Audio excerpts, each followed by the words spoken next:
গল্পের শুরুতে আমরা একটা অন্ধকার ঘরে একটা ছেলেকে বসে থাকতে দেখি। সে কাঁদছিল। ছেলেটা কিছু কাগজ পড়ানোর চেষ্টা করছিল, কিন্তু লাইটারটা কাজ করছিল না। তাই সে অন্য একটা লাইটার আনতে রান্নাঘরে যায়।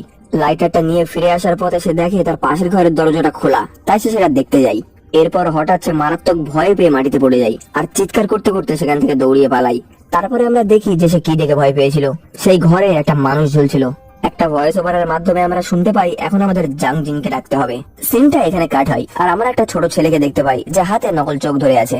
এটা একটা ছোট বাচ্চাদের হরার হাউস, যেখানে আমাদের হিরো জিন পার্ট টাইম কাজ করে। আর বাচ্চারা পথ হারিয়ে ফেলেছিল তাই কাঁদছিল। জিন ছেলেটার উপরে চিৎকার করছিল কারণ সে জিনের কস্টিউম থেকে একটা নকল চোখ খুলে নিয়েছে। এরপরে বাচ্চাটার মা সেখানে চলে আসে আর এই খারাপ ব্যবহারের জন্য বস জিনকে কাজ থেকে বরখাস্ত করে দেয়। রাগ ধরে না রাখতে পেরে জিন বসকে সোজাসুজি একটা ঘুষি কষিয়ে দেয়। আসলে আমাদের হিরো জিন খুব ভালো ফাইটিং করতে পারতো, কিন্তু তার দক্ষতা না সে ভুল জায়গায় দেখিয়ে ফেলেছে।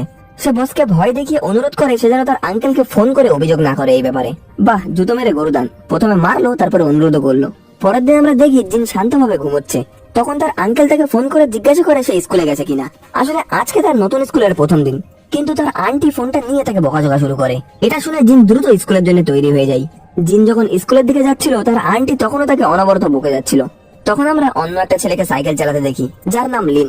জিনকে দেখে সে তার থেকে আগে পৌঁছতে যাচ্ছিল, কিন্তু পাল্লা দিতে গিয়ে সে সাইকেল থেকে মুখ ছুবড়ে পড়ে যায়।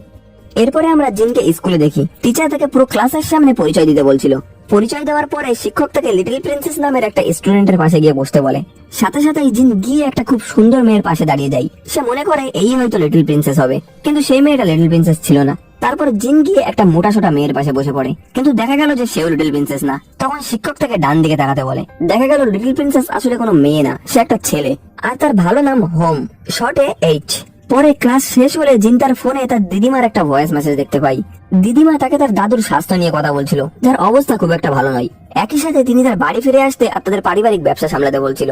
এই ভয়েস মেসেজটা শুনতে শুনতে জিন ওয়াশরুমে ঢোকে আর দেখে যে কিছু ছেলে অন্য একটা ছেলেকে বুলি করছে, কিন্তু সে তাদের দিকে বেশি মনোযোগ দেয় না। তখন সেই বুলি ছেলেগুলোর মধ্যে একজন জিনের কাছে আসে আর তাকে বিরক্ত করতে শুরু করে, যার কারণে জিন ভয়েস মেসেজটা ভালো করে শুনতে পায় না। সে তো রেগে আগুন। রেগে গিয়ে সে ছেলেটাকে একটা ঘুষি মেরে বসে। এটা দেখে বাকি সব বুলিরা জিনকে মারতে আসে, কিন্তু সে একাই তাদের সবাইকে শিক্ষা দিয়ে দেয়। দেখা গেল তারা আর কাউকে নয়, বরং সে লিটল প্রিন্সেস নামের ছেলেটাকে বুলি করছে। বুলিদের হাত থেকে বাঁচানোর জন্য ছেলেটা তাকে ধন্যবাদ জানাই, কিন্তু তার গা থেকে অনেক দুর্গন্ধ আসছিল, যার ফলে জিনের নাকের সব চুল জ্বলে যায়। ঠিক তখনই বাথরুমের অন্য একটা দরজা থেকে লিন বেরিয়ে আসে, যে ওই বুলিদের ভয়তে ওয়াশরুমের ভিতরে লুকিয়েছিল। ঠিক তখনই একটা শিক্ষক সেখানে চলে আসে আর ভেবে নেয় যে এই তিনজনই হয়তো আসল বুলি, যারা অন্য ছেলেদেরকে এখানে পিটিয়েছে। এরপরে স্কুলে সবাই তাদের নিয়ে গুজব ছড়াতে শুরু করে, যার কারণে স্কুলের আসল বুলিরা এই তিনজনকে টার্গেট বানিয়ে নেয়। আর লিন আর হোমকে তো তারা বেশি করে বুলি করতে শুরু করে, কারণ তারা জানতো যে জিনকে যদি বুলি করে তাহলে সে আবার তাদেরকে পিটিয়ে দেবে। একদিন বুলিদের অত্যাচার সহ্য করতে না পেরে লিন আত্মহত্যা করার সিদ্ধান্ত নেয়, কিন্তু সে সেটা করতে পারে না, কারণ স্কুলের ছাদের দেয়ালটা তার আয়ত্তের বাইরে ছিল। সে সেটাই উঠতেই পারছে না, তো লাভ দেবে কিভাবে? যখন সে পেছনে ফেরে দেখে জিন সেখানে বসে কিছু খাচ্ছিল। লিন তার কাছে গিয়ে এই পুরো পরিস্থিতির জন্য তাকেই দায়ী করতে শুরু করে, কারণ জিন যদি সেদিন মাঝখানে নাক না গলাতো তাহলে এইসব কিছু হতোই না। ঠিক তখনই জিনের দাদি তাকে আবার ফোন করে, কিন্তু সে ফোনটা তোলে না। এরপরে স্কুলের অফিস থেকে অ্যানাউন্স করা হয় যে জিন যেন তার ফোনটা চেক করে। সে ফোন চেক করে দেখে তার দাদুর একটা ফটো পাঠানো হয়েছে আর তার অবস্থা খুবই সিরিয়াস। এটা দেখে জিন সাথে সাথে গ্রামের উদ্দেশ্যে ট্রেন ধরে। এখানে আমরা দেখি যে লিন আর হোম, মানে ছোট করে এইচ, তারা দুজনও লিনের পেছনে বসে আছে। তারাও জিনের সাথে যেতে চাইছে, কারণ তারা যদি স্কুলে থাকে তাহলে বুলিরা তাদের আরো বেশি করে ধরাই দেবে। তাই এই কদিন তারা জিনের সাথে থাকলে নিরাপদ থাকবে। পথে আমরা জানতে পারি যে জিনের পরিবারের একটা হট স্প্রিং হোটেল আছে। তার বাবা মা আর বেঁচে নেই, তাই তার দাদু দিদিমাই ওটা চালাই। এটা শুনে লিন আর এইচ এর তার জন্য খুব খারাপ লাগে। জিন তখন তাদেরকে জানায় যে ওই হোটেল চালানোর ব্যাপারে তার কোনো আগ্রহ নেই। তারা দুজন যখন হোটেলের ছবিগুলো দেখে তখন সেগুলো তাদের কাছে খুব রাজকীয় মনে হচ্ছিল, কিন্তু বাস্তবে ছিল পুরোটাই উল্টো। যখন তারা তিনজন বাস্তবে হোটেলটা দেখে সেটা ছিল খুবই পুরনো আর নোংরা। ঠিক তখনই তারা ভেতর থেকে চিৎকারের শব্দ শুনতে পায়। এটা শুনে তারা তিনজনই চুপি চুপি উকে দিতে শুরু করে। আমরা দেখি যে দুজন গেস্ট ওই হোটেলের উপরে একদম সন্তুষ্ট ছিল না, তাই তারা তাদের টাকা ফেরত চাইছিল। তখন জিনের দাদু টাকাগুলো ফেরত দিতে রাজি হয়ে যায়, কিন্তু সেটার উপরে রক্ত বমি করে দেয়। আসলে ওটা একটা নকল রক্তও হতে পারে। এটা দেখে ওই অতিথিরা টাকা না নিয়ে দৌড়িয়ে পালিয়ে যায়। বাইরে বেরোতেই জিন আর তার দুই বন্ধু তার দাদু দিদিমার সামনে চলে আসে। দিদিমা অবাক হয়ে জিনের ছোটবেলাকার ছবি বের করে আর ভুল করে এইচ কে ভেবে নেয় যে সেই জিন, আর দৌড়িয়ে তার দিকে যায়। আর দাদু তো লিনকে জিন ভেবে বসে আর তার দিকে দৌড়িয়ে যায়, যেটা দেখে জিন তো আরো বেশি দাদু দিদিমার উপরে খেপে যায়। এরপরে তারা জিনকে সুজুকির ব্যাপারে জিজ্ঞাসা করে, কিন্তু জিন বুঝতে পারছিল না যে তারা কার কথা বলছে। এর পরের সিনে আমরা দেখি একটা মেয়ে জিনের খোঁজে তার স্কুলে যাচ্ছে, কিন্তু ক্লাসে গিয়ে এসে বোর্ডে লেখা দেখে যে জিন লিটল প্রিন্সেসকে ভালোবাসে। এটা দেখে সে অন্যদের কাছে গিয়ে লিটল প্রিন্সেস নামের মেয়েটা সম্পর্কে জানতে চাই, কিন্তু খুব তাড়াতাড়ি সে জানতে পারে যে লিটল প্রিন্সেস আসলে কোনো মেয়ে না, সে একটা ছেলে। অন্যদিকে আমরা দেখি হোটেলে ঢোকার পরে দেখা যায় দাদু দিদিমা তাদের পুরো হোটেলটা ঘুরিয়ে দেখাচ্ছে। হোটেলের সবকিছু ছিল পুরনো আদিম যুগের, আর কোনো কিছু ব্যবহার করতে গেলে পয়সা লাগতো। এরপর তারা তাদের বংশের ইতিহাস আর হোটেলের ব্যাপারের গল্প শোনায়। তখনই দেখা যায় দুটো টিকটিকি জিনকে লুকিয়ে দেখছে। রাতে সেই মেয়েটা দিদিমাকে ফোন করে, কিন্তু বৃষ্টির শব্দের কারণে তিনি কিছুই শুনতে পান না। এরপরে যখন তারা তিনজন ঘুমানোর জন্য নিজেদের ঘরে যায়, দেখা যায় সেখানে সবকিছুই ভাঙাচোরা। কলিং বেল তো বাজছে না, আর জিন চেয়ারে বসতেই সেটা হঠাৎ করে ভেঙে যায়।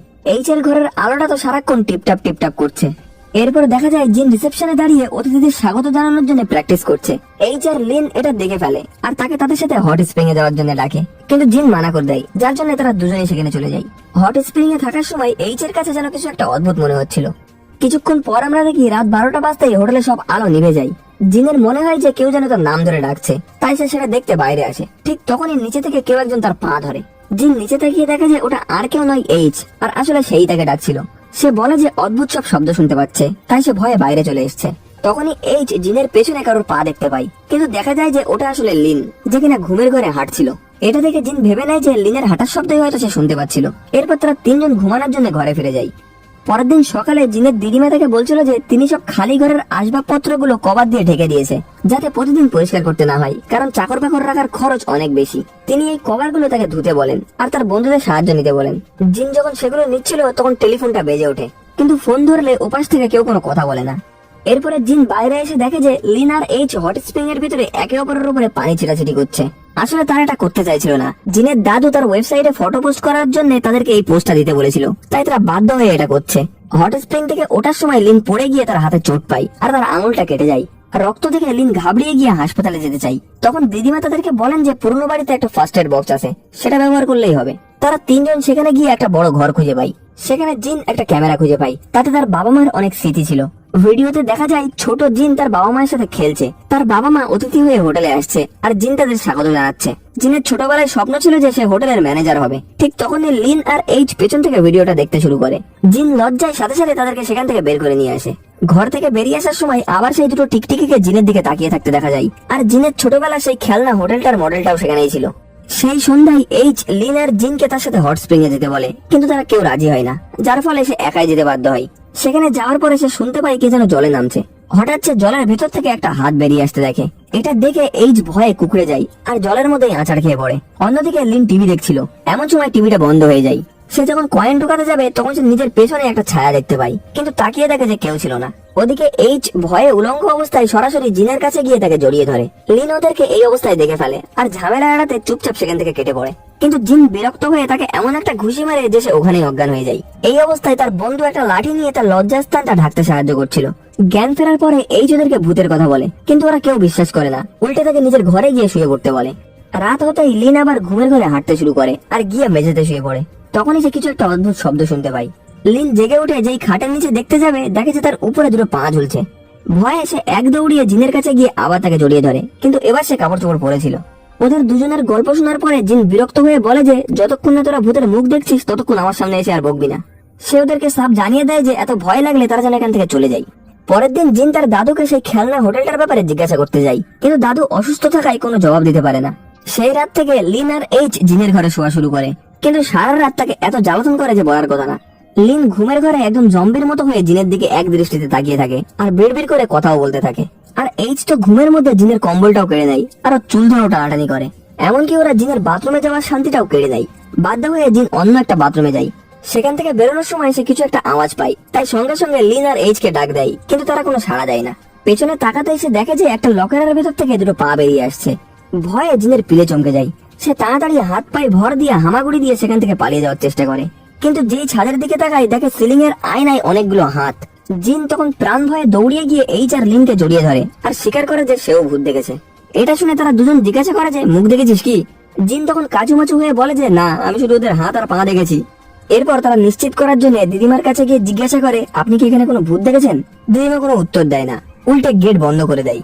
কিন্তু লিন যখন গেটের ফাঁক দিয়ে উকি মেরে দেখে দাদু অন্ধকারে চুপচাপ শুয়ে আছে। তখন তাদের মনে একটু সন্দেহ হয়, হয়তো জিনের দাদু দিদিমা আগেই মারা গেছে আর এরা হয়তো তাদের আত্মা। জিন প্রথমে এটা একদমই বিশ্বাস করতে চায়নি, কিন্তু পরের দিন সকালে সত্যিটা যাচাই করতে সে লিনকে নিয়ে তার দিদিমার হৃদয় চেক করতে যায় যে সেটা দুবদুব করছে কিনা। গল্প করার ছলে লিন চুপচাপ দিদিমার বুকের কাছে হাত নিয়ে হার্টবিট চেক করার চেষ্টা করছিল। এটা দেখে দিদিমা তো প্রচন্ড খেপে যায়, আর পরিস্থিতিটা সামলানোর জন্য জিন লিনকে কষিয়ে একটা থাপ্পড় মেরে বসে। অন্যদিকে এইচও যায় দাদুর কাছে। সে যখন দাদুর হার্টবিট চেক করার জন্য হাত বাড়ায়, ঠিক তখনই দাদু জেগে ওঠে। ভয়ে এইচ এমন চিৎকার করে যে কি বলবো। সেই চিৎকার শুনে সবাই দাদুর কাছে ছুটে আসে, আর দেখে যে এইচ দাদুর গায়ের উপরে চড়ে বসে আছে। এই দৃশ্য দেখে সবাই তো থ হয়ে যায়। তবে একটা লাভও হয়েছে, এই 3 মক্কেল নিশ্চিত হয়ে যায় যে জিনের দাদু ও দিদিমা ভূত নয়। তখন জিন বলে যে তাহলে আমাদের হোটেল চলছে না কেন? তাহলে এটা কি ওই ভূতদের কাণ্ড যার হাত পা আমরা এর আগে দেখেছিলাম? এই কথা শুনে এইচ আর লিন তো আঁতকে ওঠে। তাকে বারণ করে ওই নামটা মুখে আনিস না, নাম নিলেই হয়তো ওরা সামনে চলে আসবে।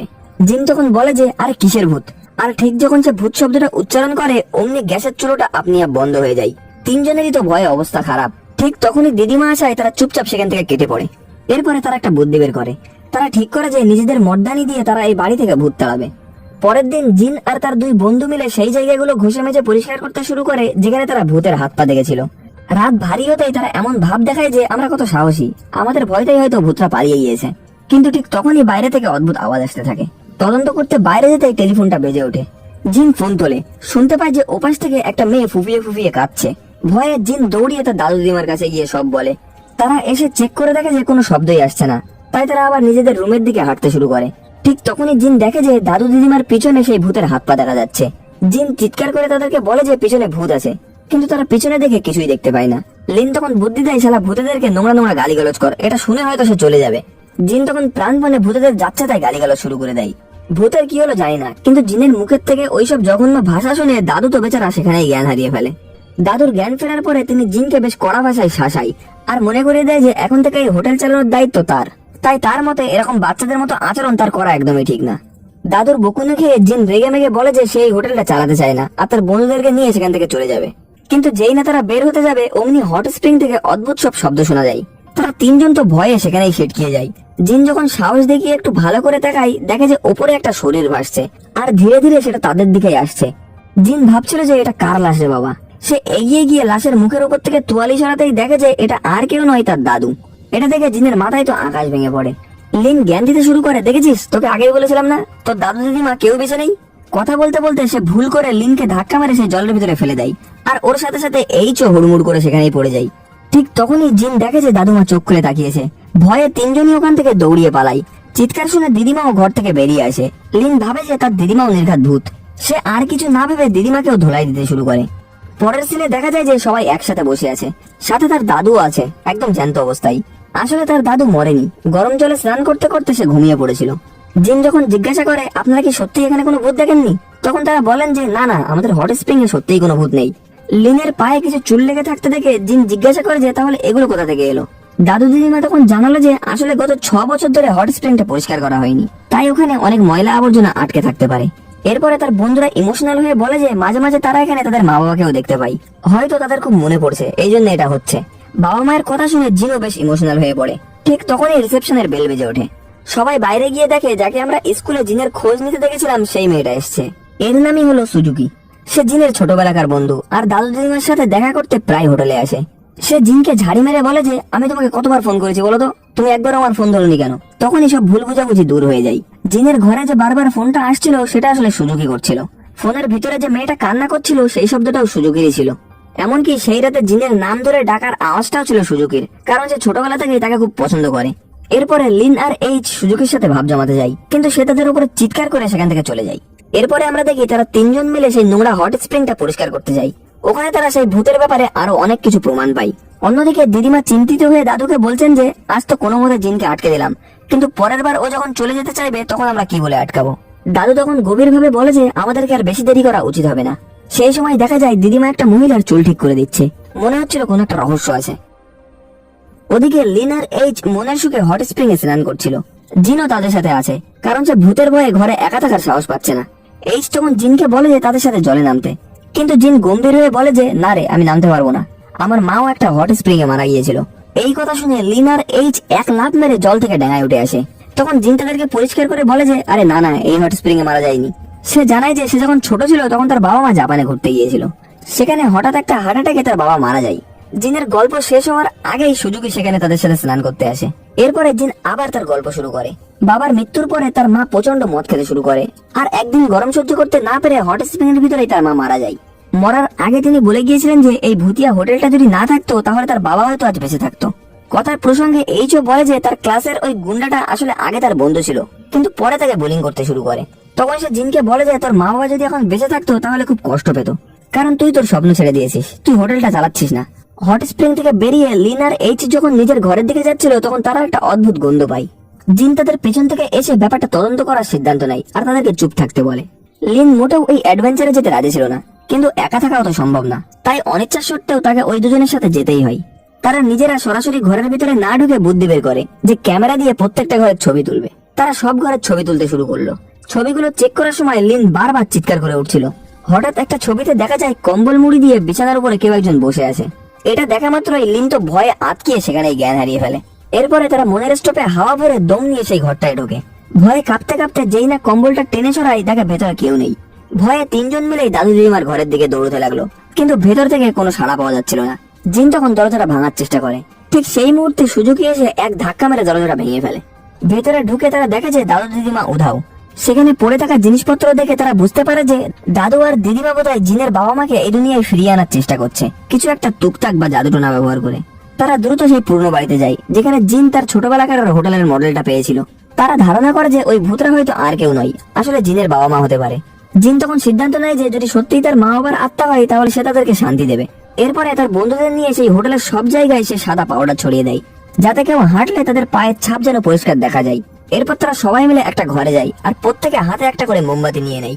হঠাৎ জিন বাইরে থেকে কিছু আওয়াজ শুনতে পায়। তারা যখন সেটাকে দেখতে যাওয়ার জন্য তৈরি হয়, জিন সুজুকিকে সেখানেই থাকতে বলে।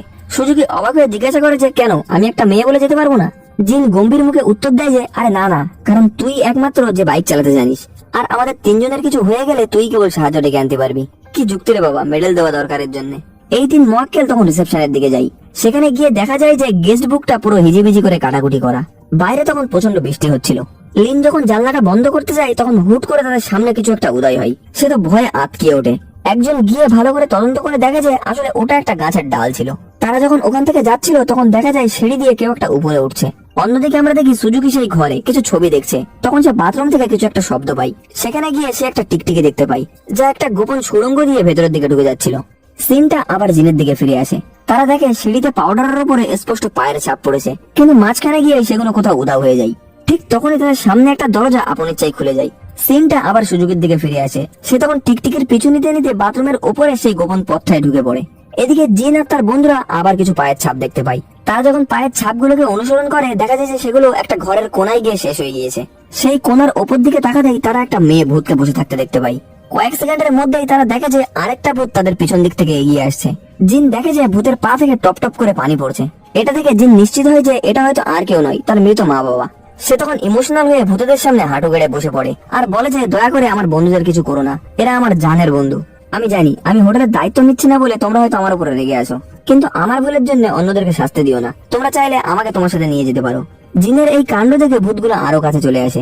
এইচ আর লিন তো জিনকে আটকানোর চেষ্টা করে। কাজ না হওয়ায় এইচ ভূতের দিকে একটা মোমবাতি ছুঁড়ে মারে, কিন্তু এতে কিছুই হয় না। ভূতগুলো এগোতেই থাকে। সে তখন জিনকে জড়িয়ে ধরে বীরের মতো বলে যে আমি তোকে রক্ষা করব।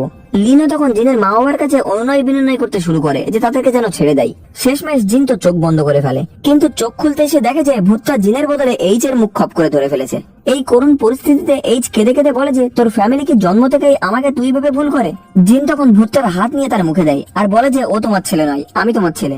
এই মায়া কান্না শুনে ভূতটা যখন এইচ এর বদলে জিনের দিকে তাকায়, জিন তখন বুঝতে পারে যে এটা তার মা বাবা নয়, অন্য কেউ। সে এক বিকট চিৎকার করে বলে যে বন্ধু পালা, এটা আমার মা না। জিনের কথা শুনে এইচ আর লিনের তো জান খাতা ছাড়া, তারা প্রাণপণে দৌড়াতে শুরু করে। অন্যদিকে সুজুকি সেই গোপন ঘরে পৌঁছে যায়। সেখানে সে অনেক মানুষের চুল আর একটা হাত দেখতে পায়। সে দেখে যে এটা একটা রোলার দিয়ে জড়িয়ে টানা হচ্ছে। সে রোলারটা বন্ধ করার চেষ্টা করে আর দড়ি ধরে টানা হেঁচড়া করতে শুরু করে।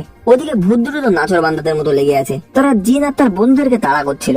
বাঁচার জন্য এইচ তার সাদের মোবাইল ফোনটা ভূতের দিকে ছুড়ে মারে আর তারা কোনো মতে ওখান থেকে কেটে পড়ে। তারা একটা কোণে এসে থামে, কিন্তু তখনই দেখা যায় যে তাদের মোবাইলের চার্জটা শেষ হয়ে ফ্ল্যাশটা বন্ধ হয়ে গিয়েছে। এইচ যে মোবাইলটা ভূতের দিকে ছুটে মেরেছিল সেটা আনার জন্য হামাগুড়ি দিয়ে আবার তাদের সেখানে যেতে হয়। সে যখন মোবাইলটা খুঁজে পেয়ে আলোটা জ্বালায় দেখে যে ভূতটা ঠিক তার নাকের গোড়ায় দাঁড়িয়ে রয়েছে। ভয়ে নীল হয়ে লিন বুদ্ধি দেয় যে সবাই দম বন্ধ করে থাক। এইচ দম বন্ধ করে পালানোর চেষ্টা করতেই ভূতটা তাকে জাপটে ধরে আর উপরের দিকে তুলে নেয়। আর দুই বন্ধু তো তাকে বাঁচানোর জন্য তার পা ধরে ঝুলে পড়ে। ওদিকে সুজুকি ওপরে এখনো সেই রোলারটা ভাঙার চেষ্টা করছিল। জিন দেখে যে ভূতের মাথায় একটা দড়ি বাঁধা রয়েছে। সে লিনকে বলে যে এইচ কে টেনে ধরে রাখ, আর আমি নিজে গিয়ে ওই দড়িটা কেটে দিচ্ছি। ঠিক সেই মুহূর্তেই সুজুকি রোলারটা ভেঙে ফেলে, আর সাথে সাথেই ছাদ ভেঙে নিচে বন্ধুদের উপরে হুড়মার করে পড়ে। ফলাফল এইচ পড়ে জিনের উপরে, আর ভূতটা গিয়ে পড়ে বেচারা লিনের উপরে। একদম সামনাসামনি ভূতের মুখ দেখে লিন তো ভেবাচাকা খেয়ে সেখানেই অজ্ঞান হয়ে যায়। জিন তখন পেছন থেকে ভূতকে মারতে যায়, তখনই পেছন থেকে অন্য একটা ভূত দৌড়িয়ে আসে, কিন্তু ওটা আর কেউ নয়, স্বয়ং জিনের দিদিমা ছিল। তিনি চিৎকার করে বলে যে থাম জিন, মারিস না, ওটা তো দাদু। জিন তো আকাশ থেকে পড়ে, দেখা যায় যে ওটা আসলেই তার দাদু ছিল। এরপরে দাদুকে হাসপাতালে ভর্তি করা হয়। জ্ঞান ফেরার পরে দাদু জিনের উপরে চরম খেপে যায়, আর বলে যে আমি তোদের এই সম্পর্কটা কোনোদিনও মেনে নেবো না। দাদু আসলে ভুল করে ভেবে বসে আছে জিন আর এইচ এর মধ্যে হয়তো কোনো প্রেম ঘটিত ব্যাপার চলছে। ওদিকে দিদিমাও তখন সেই ভূতের পোশাক পরেছিল, আর দাদুর জন্য হাউমাউ করে কাঁদছিল। তিনার পেছন পেছন লিনো তিনাকে সান্ত্বনা দেওয়ার চেষ্টা করছিল। এইরকম পরিস্থিতি আর দাদির এই রূপ দেখে হাসপাতালের অন্য একটা রোগী তো ভাবলো সত্যিই ভূত চলে এসছে। সে বাবা গো মাগো বলে চিৎকার করে ওখান থেকে পালিয়ে যায়। দাদু তখন জিনকে বলে যে সুজুকি আর দিদিমা তাকে অনেক আগেই তাদের সম্পর্কের ব্যাপারটা বলেছিল, কিন্তু তিনি বিশ্বাস করেননি। কিন্তু এখন এই দুজনকে তিনি একসাথে বসে থাকতে দেখে তিনি বিশ্বাস না করে পাচ্ছেন না। জিন তখন জোর দিয়ে বলল যে এরকম কিছুই না দাদু, ওদের মাথা খারাপ হয়ে গিয়েছে, বাদ দাও ওদের কথা। এবার সুযোগ পেয়ে এসে জানতে চাইলো যে কেন তারা এই ভূতের নাটক করছিল। দাদু তখন আসল রহস্যটা ফাঁস করলো। তিনি জানান জিনের বাবা মার একটা স্বপ্ন ছিল এই হোটেলটাকে একটা ভুতুড়ে হোটেল বানানো, কারণ এতে অনেক মজা হয় আর রোজগারও দারুণ। এই আইডিয়া নিয়ে কথা বলার জন্যই তারা জিনকে এখানে ডেকেছিল, কিন্তু জিন সাথে করে নিয়ে এসেছিল দুটো বলির পাঠা। তাই তারা ঠিক করলো যে এই পরিকল্পনাটা প্রথম তারা জিনের ওই দুই বন্ধুর উপরে চালিয়ে দেখবে যে তারা ভয়ে পালায় কিনা। এরপরে বিষয়টা আরো ভালো করে জানা যায়। দাদু দিদিমা হোটেলের সব রুমে এমন সব রাস্তা বানিয়ে রেখেছিল যাতে অনায়াসে এক ঘরের থেকে অন্য ঘরে যাওয়া যায়। আর দিদিমা যে লম্বা চুলের মহিলার সঙ্গে কথা বলছিল সেটা কোনো ভূত নয়, আসলে একটা পুতুল ছিল। হোটেলের সব ভুতুড়ে কাণ্ডগুলো ছিল দাদু আর দিদিমার কারসাজি। জিন আরো জানতে পারে যে তার বাবা মা এই ধরনের হোটেলের আইডিয়া নেওয়ার জন্য জাপানে গিয়েছিল। দরজার বাইরে দাঁড়িয়ে থাকা লিন সুজুকিকে বলছিল হয়তো তারা হয়তো তার প্রেমের সম্পর্কে কথা বলছে। এই কথা শুনে সুজুকি তো ওখানেই মাথা ঘুরে পড়ে যায়, কারণ সেও এই গুজবটার ব্যাপারে জানতো। পরের দৃশ্যে জিনকে হোটেলের ভিতরে তার ছোটবেলার জিনিসপত্রের দিকে তাকিয়ে থাকতে দেখা যায়। সে কল্পনা করছিল যে সে সত্যিই একটা দারুণ ভুতুড়ে হোটেল বানিয়ে ফেলেছে, আর তার বাবা মাকে সেটা ঘুরিয়ে ঘুরিয়ে দেখাচ্ছে। সে ভাবছিল আজ যদি তার বাবা মা বেঁচে থাকতো তাহলে এই হোটেলটা দেখে খুব খুশি হতো। সবশেষে জিন তার বাবা মাকে বিদায় জানায়, আর কথা দেয় যে সেই হোটেলটাকে আরো উন্নত আর আরো খাসা করে তুলবে। জিনের এই কথা শুনে মনে হচ্ছিল যে তার বাবা মার আত্মারা শান্তিতে বিদায় নিল। কিছুক্ষণ পর তারা তিন বন্ধু মিলে হট স্প্রিং এ বসেছিল। জিন তাদের বলে যে সে তার ছোটবেলায় তার বাবা মার সঙ্গে বাচ্চাদের হরর হাউসে যেত, তখন তার মা বাবা তাকে খুব শক্ত করে জড়িয়ে ধরে রাখতো। সেই ভালোবাসার টানে সে স্কুলের পাশাপাশি পার্ট টাইম হরর হাউসে ভূতের কাজ করতো, যাতে অন্যর পরিবারের মধ্যে সে নিজের পরিবারের খুশিটা দেখতে পায়। কথা বলতে বলতে লিন আর জিন জানতে পারে যে এইচ কে নিয়ে যে গে হওয়ার গুজবটা ছড়িয়েছিল সেটা আসলে ভুল ছিল। আসলে সে ব্যাট নামের একটা মেয়েকে পছন্দ করত, আর নামটা শুনে ছেলের মতো মনে হলেও সে ছিল আসলে একটা মেয়ে। কিন্তু লোকজন ভাবতো যে সে একটা ছেলেকে ভালোবাসে, তাই সবাই তাকে গে ভাবতো। কয়েক মাস পরে দেখা গেল যে জিনের হোটেলে এখন উপচে পড়া ভিড়। তার স্কুলের সব বন্ধু থেকে শুরু করে শিক্ষকরাও সেখানে এসেছে। হোটেলটা এখন আগের চেয়ে অনেক বেশি সুন্দর আর সাজানো। এই কাজে লিন, এইচ আর সুজুকিও জিনকে দারুণ ভাবে সাহায্য করেছে। জিনের আঙ্কেল আর আন্টিও সেখানে এসছে, আর সবাই মিলে একে অপরকে জড়িয়ে ধরে। তারা তার দাদু দিদিমার কথা জিজ্ঞাসা করে, কিন্তু তখনই দর্শকদেরকে একটা হোটেলের ট্যুর দেওয়া হয়। দেখা যায় যে দাদু আর দিদিমা সেই গোপন ঘরের ভিতরে ঘাপটি মেরে বসে আছে অতিথিদের ভয় দেখানোর জন্য। আর এর সাথেই আমাদের গল্পটা এখানেই শেষ হয়ে যায়। গল্পটা কেমন লেগেছে কমেন্ট করে নিশ্চয়ই জানাবেন। ভিডিওটা ভালো লাগলে একটা লাইক করে দেবেন, আর এমন আরো কোরিয়ান ড্রামা বা মুভি দেখতে হলে আমাদের চ্যানেলটিকে সাবস্ক্রাইব করতে ভুলবেন না। ভালো থাকবেন, সুস্থ থাকবেন, দেখা হচ্ছে পরবর্তী ভিডিওতে।